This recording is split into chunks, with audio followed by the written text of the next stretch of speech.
morning, everybody. We're Tuesday morning, Colorado Golf Club, and right off the heels of another great Monday. And I don't know what's more important right now, Steve. We got 0.15 from Mother Nature last night in terms of free rain and water, and it's always better water from upstairs than our irrigation. So Absolutely. I know Steve's excited about that. We're going to talk a little about 17 green, but we're also going to touch base. We've had a few open Mondays the last few weeks, and 2 weeks ago we verticut all the greens, we double verticut the greens, we top dress the greens, we verticut all the approaches, top dress the approaches, we aerified tee boxes yesterday.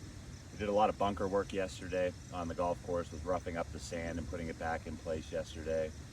We've been aerifying fairways sort of the last 2 or 3 weeks every day. You see the tractor out there. So Steve and his team have really been rocking with what we've been doing and having those Mondays. And today we're going to talk about some of the stuff we've done preventative wise and that we're going to continue to do. And I don't think there's a better spot, Steve, to start than hole 17, where we've done quite a bit over the last couple of years. Yes. Well, we've had a really great opportunity the last few weeks with some real proactive type maintenance. And we've had a little reprieve from some of the really hot days we had in June with some good cloud cover and a few temperatures dropping back down into the 80s. So we've had a good couple of weeks for the golf course. We're talking here on 17 today because we're talking about some long-range plans we have coming up in 2025, late in August. What we're looking at on 17 in particular is the progress this green has made with it in regards to the POA Annua. When we first started, going back maybe as many as 4 or 5 years ago, number 17 was the most POA populations of any green out here. It was basically a POA green.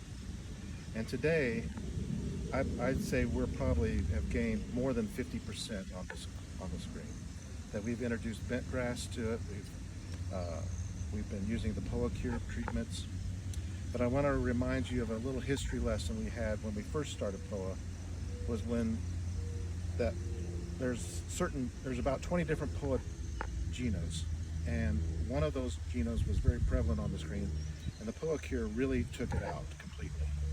And we were struggling with it, and we ended up having to mid-season go in and aerify the green, introduce more bentgrass seed, and by doing that, now over these years we've been able to completely reverse the direction of this green with regards to POA Annua and bentgrass.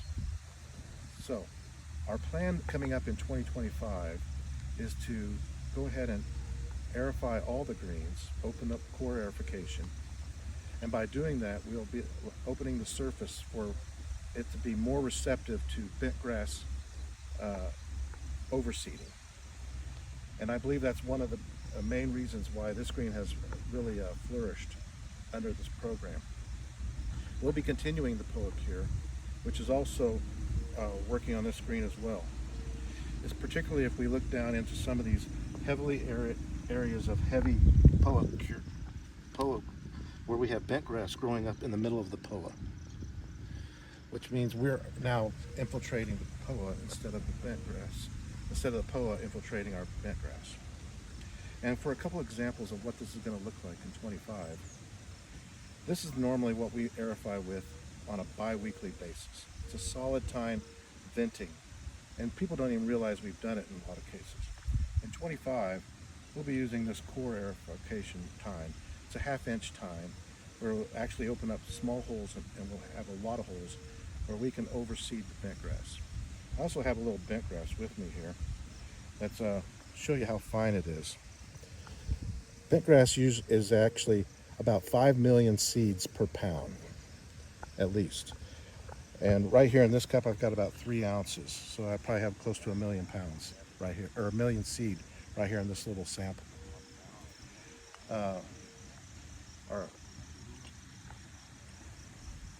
When we do this process, we'll be opening up all the greens, overseeding at a slightly higher rate than what's normally recommended to get as much POA or much bentgrass introduced into the greens as possible.